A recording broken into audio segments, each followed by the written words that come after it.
and that 83% is twice the resource in Germany, as we've discussed earlier today. So Germany is successful in deploying solar at 40 to 45%. Of the world's best, yes, sir. Yeah. Correct.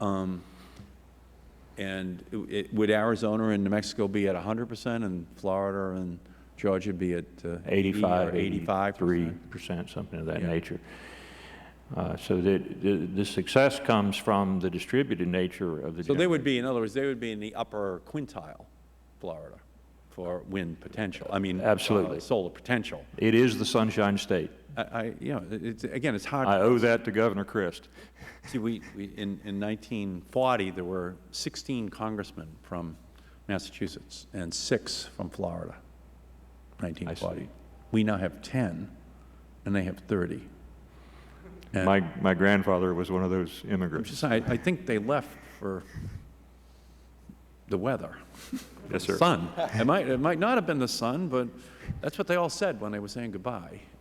That they were just tired of the winters, the clouds, the snow, the rain, and they were going down to the Sunshine State. So it does seem to me that they would be in the upper quintile of sun available, and then the technology deployed to capture it would, it seemed to me, have to be developed. It might be somewhat dissimilar from Arizona or from Germany, but clearly that's not a question. That's more a question of will than technology. Absolutely. You do agree with that? I agree with that, and I think that having the certainty is the real measure of success. We know where we're going. And again, Mr. Hobson, do you dispute that Florida is in the upper quintile of the country in terms of availability of sunshine? You know, Mr. Chairman, like I said earlier, I want to try to draw the distinction between solar. Several things I'd like to say about solar. One is I like to draw the distinction between the demand side use of solar versus the supply side use of solar.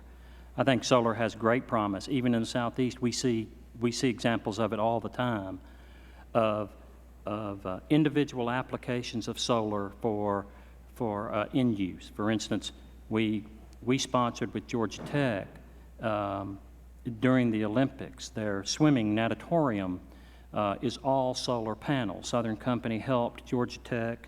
We funded that. It's still operating today. It's a great application. There are those kinds of applications.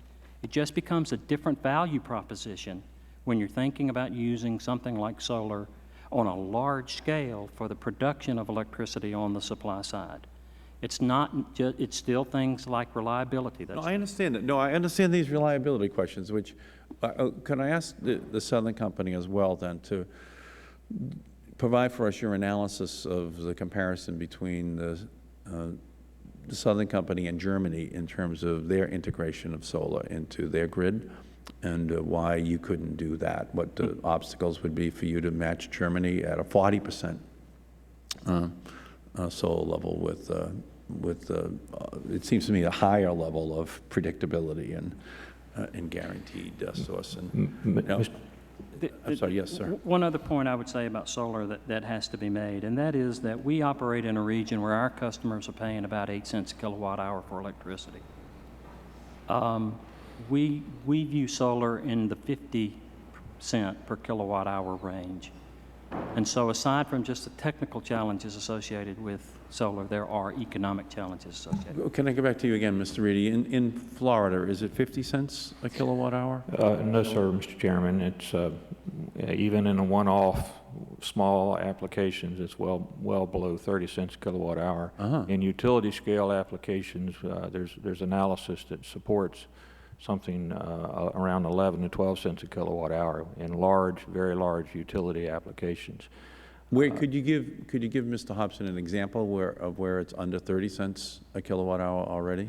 You might not be aware of in Florida. Throughout the markets in California and New Jersey, which is pretty far north again, fair amount of clouds. Those are the costs that are being seen by installers and contractors and by the end user. So we would take great issue with those figures. And the technology is vastly improving, and by prediction of and analysis of the Department of Energy, it's going to be down around 15 cents in about 5 years. Is Governor Chris pessimistic about solar energy in Florida? Is he aware of how cloudy it is down there? Governor Chris has a say, and he says it can be done. It can be done. And he is very optimistic about it. Yeah, I do think it gets cloudy down there in Florida. You're on the beach all day. It's unbelievably hot. You've got 35, skin protection on to protect you against the sun. And then around 4:30 every afternoon, you have a thunderstorm that cools off the state. It's really happens every day, and then it's like an hour, and then it gets nice again. And so that's a misimpression those of us who pay a lot of money to go to Florida to get warm during the day have. But the clouds, it just seems to us, just don't last that long, or at least the ads kind of just have the clouds going by very, very briefly, and the rest of the day it's quite beautiful. So I just think that we need to work a little bit more here with the Southern Company and learning a little bit more about Germany and Denmark and other states that have already reached a lower price point for their solar. Let's do this. Let's ask each of you to give us the 1 minute that you want us to remember as we're going forward about these issues, and we'll go in reverse order, and we will begin with you, Mr. Foster. Okay, thank you. Thank you, Mr. Chairman. I would like to stress to the committee, as somebody with a lifetime of activity being concerned about working people and their jobs, that we're losing the global economic competition in this country because of our tolerance of energy inefficiency and our reliance on dirty forms of energy. We're seeing the alternative in countries like Germany, Denmark, Japan. Germany uses half the amount of energy per capita as we do. We have a way forward that would do an enormous amount to restore manufacturing capacity in those parts of our country that have been hard hit over the last decade, losing some 3 million manufacturing jobs. We can do it based on a strategy of embracing global warming solutions, which include, as I said, very specific targeted mandates from federal government, like a renewable energy standard, by believing in the efficacy over the long term of meeting the global warming challenge by capping our global warming emissions and relying on the creativity and innovation and hard work of the American people. Thank you. And how many jobs, again, how many jobs do you think are at stake here? We believe that we would be on balance 1.4 million jobs better had we taken on seriously the Kyoto Protocol targets 10 years ago. Well, thank you, sir. Mr. Reedy. Thank you, Mr. Chairman. I would close with an emphasis that solar energy is extremely predictable, extremely reliable, and is becoming extremely economic. And I look forward to the day that we would be not discussing its cost as greater than conventional generation, and that day will not be so far off, I would add, but rather less than conventional generation. And it would serve the utility well as a peaking unit, which is a common practice today, and is today economic with peaking generation. So I would urge that with a lead in photovoltaics followed by solar thermal energy, we will find this discussion delightfully mute in the near future. Mr. Hobson. Mr. Chairman, what I'd say is I would like for us to look to the success that the state of Colorado has had and hopefully will continue to experience in the future, and focus in on that is a state who took a look at its renewable possibilities and are exploiting those to the greatest extent.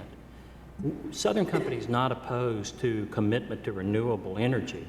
All we would call for is to allow the different regions and the individual states to look at the resources that are available, make their own determinations for how much they can do and what limitations they have, and not try to put a one-size-fits-all renewable strategy across the country.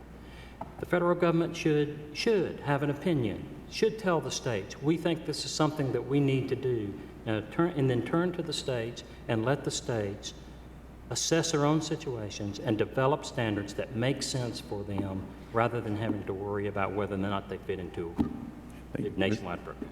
Thank you. Mr. Sloan. I want to start off by saying thank you for the opportunity. And I want to point out Texas is a conservative state, and I can assure you they do not like mandates. Yet, they do listen to the public, and the public made it very clear that they support renewables, and they believed everyone should do some renewables, and that people that wanted to do more could do more. Texas policy leaders listened to that, they responded, and they passed proactive, well-conceived, and highly effective rules. I think it's encapsulated. I asked the chairman of the State Affairs Committee, as conservative Republicans you'll find in Texas, David Swinford, and he put it this way about a mandate. He said, sometimes if it's important enough, you just got to give it a little bit of a shove. Ms. Floyd. Last night I listened to former Fed Chairman Alan Greenspan, and he said one of his key messages was, this country is headed for economic decline, or we need to change technology. And the question is, how quickly can we change technology? You know, things have changed in this country with resource depletion, energy security, global warming, and it makes traditional energy technologies untenable. And we have the opportunity to participate in one of the biggest economic development efforts, one of the biggest growth industries of this century. And I think a passage of a national renewable electricity standard will show our leadership and will help us capture this growth opportunity. Thank you. And we thank each of you for your testimony today. You're really helping this whole debate that we're having here in Washington and we're having across the country and across the world. Back at the dawn of the industrial age in the United States, in my congressional district, when it began, when the Cabots and the Lowells built their first factory right on the Charles River in Waltham, in my district, there were 280 parts per million of carbon dioxide up in the atmosphere. Now we've moved to 380 parts per million, putting another blanket over our atmosphere, warming up our planet even more. If we allow it to go to 450, 550 parts per million, adding a second blanket, a third blanket that will continue to heat up this planet, then there are really catastrophic consequences. I visited with the Speaker and the Select Committee Greenland over the Memorial Day break.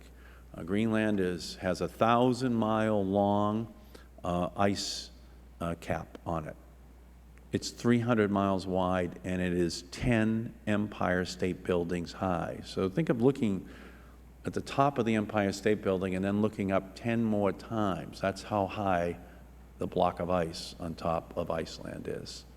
And on top of it now are forming these huge lakes that are getting larger and larger. And as the summer goes on, they eddy, they burrow down right to the bottom of the ice cap, and the water then flows to the bottom of the ice cap, creating these moulins that then further liquefy, further lubricate the bottom of the ice cap, moving it ever more quickly towards the ocean. As the ocean rises, of course, Florida will be one of the principal victims. So will Cape Cod, the coast of Massachusetts. That's why Massachusetts sued in the case, Massachusetts versus EPA. They were contending that they should have the right to protect themselves against this rising tide of climate change that was affecting our 200 miles of beaches. And the Supreme Court ruled in April 5-4 that Massachusetts was right, and that we needed a national policy to deal with this issue, that Massachusetts alone could not deal with it, that we needed a plan that we were going to put together. And it called upon, the Supreme Court did, the EPA to make a ruling on CO2 and whether or not it's a pollutant, whether or not it is causing this heightened climate change, this global warming. Now, the EPA, unbelievably, still has not ruled on whether or not CO2 is causing global warming. Every other environmental minister in the world talks to that country in those terms. Our environmental minister does not.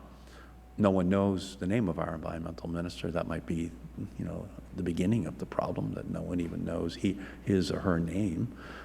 But